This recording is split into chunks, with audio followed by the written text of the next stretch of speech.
Ketika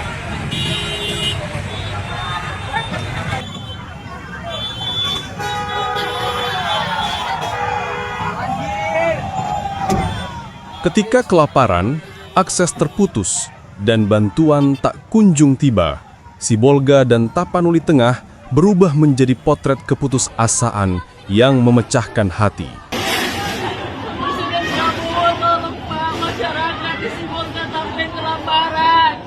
Bantuan dari pemerintah nggak ada turun, jadi jangan salahkan masyarakat. Kompleks pergudangan Sarudi Bulog bicara masyarakat. Inilah kisah memilukan dari Sibolga dan Tapanuli Tengah, tempat di mana bencana banjir dan longsor bukan hanya merenggut rumah dan akses jalan, tetapi juga memicu krisis kemanusiaan yang membuat ribuan warga hidup dalam keterisoliran selama berhari-hari. Sudah tertimbun, ada puluhan ini manusia ini yang tertimbun ini. Pada Sabtu, 29 November 2025, gelombang penjarahan yang sebelumnya muncul di beberapa titik Tapanuli Tengah akhirnya meluas ke kota Sibolga. Bukan karena niat jahat, tetapi karena perut-perut yang lapar, dapur-dapur yang kosong, dan harapan yang semakin menipis. Inilah dia sekarang, Indomaret jarah. Lihat-lihat kali apa?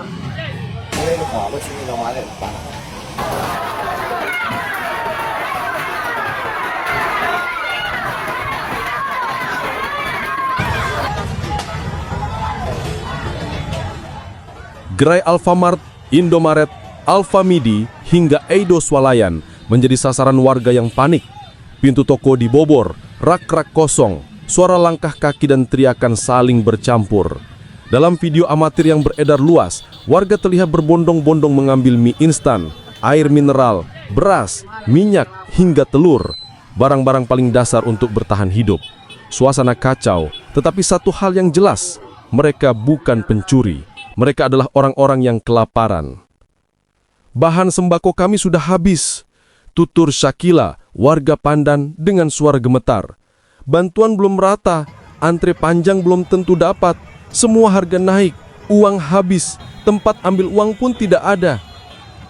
Kata-kata itu mencerminkan kepanikan warga yang terimpit kondisi ekonomi dan bencana yang datang bertubi-tubi.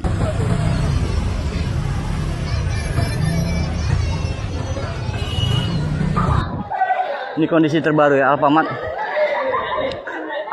Jalan Sudirman. Ya habis.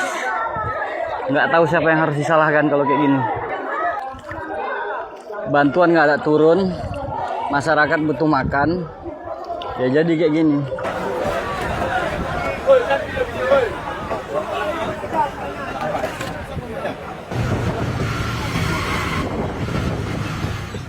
Sementara itu, di Padang Sidimpuan, BBM ikut langka. Air bersih dan listrik di banyak titik terputus total. Jalan-jalan amblas, jembatan runtuh, pepohonan menutup akses utama. Warga terisolir dan bantuan sulit menembus daerah terdampak. Bahkan, dalam proses berebut beras di gudang Bulog, dilaporkan ada korban meninggal dunia.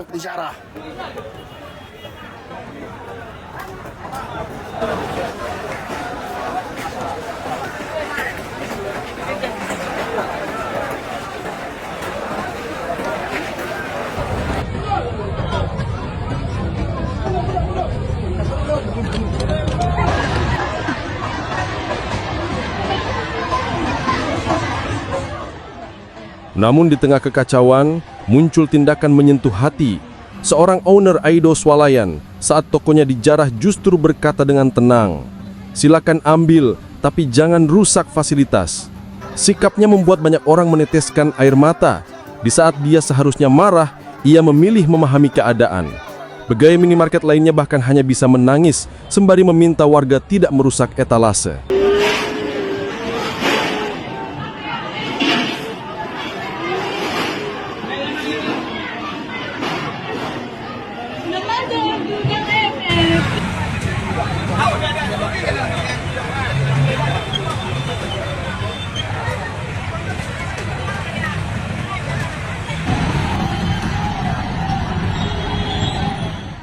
Pihak Indomaret akhirnya memberi klarifikasi. Mereka membenarkan bahwa distribusi bantuan belum bisa masuk karena jalur darat tertutup longsor. Bantuan bencana memang belum bisa menjangkau lokasi, ungkap Bastari Akmal. Padahal sehari sebelumnya, Gubernur Sumatera Utara Bobi Nasution telah tiba dengan 2 truk logistik. Hari berikutnya, tambahan 5,5 ton bantuan tahap kedua sudah masuk Tapteng. Namun jarak antara tiba di lokasi dan tiba di tangan warga ternyata masih sangat jauh.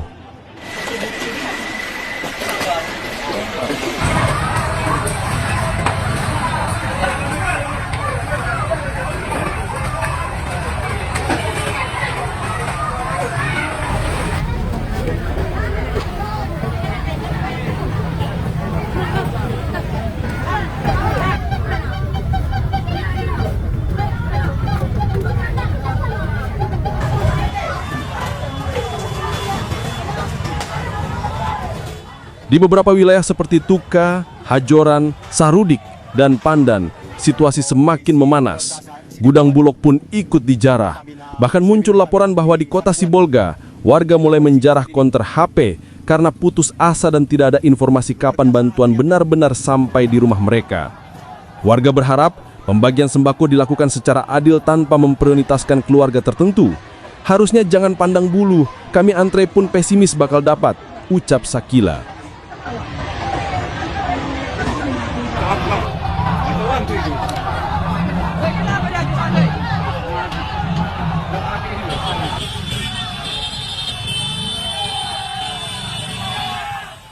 Inilah potret nyata bagaimana bencana tidak hanya merusak infrastruktur, tetapi juga meruntuhkan daya tahan mental masyarakat.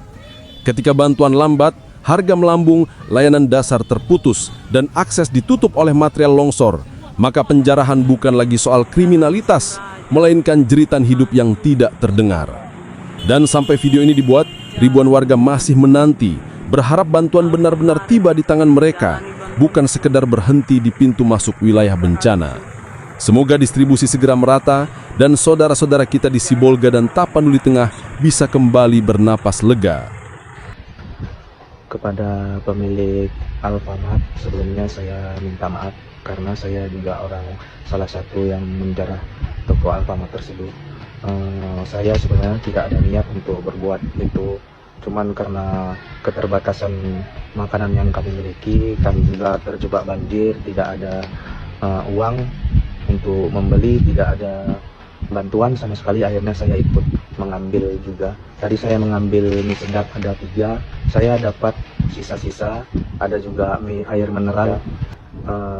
Sekali lagi saya minta maaf.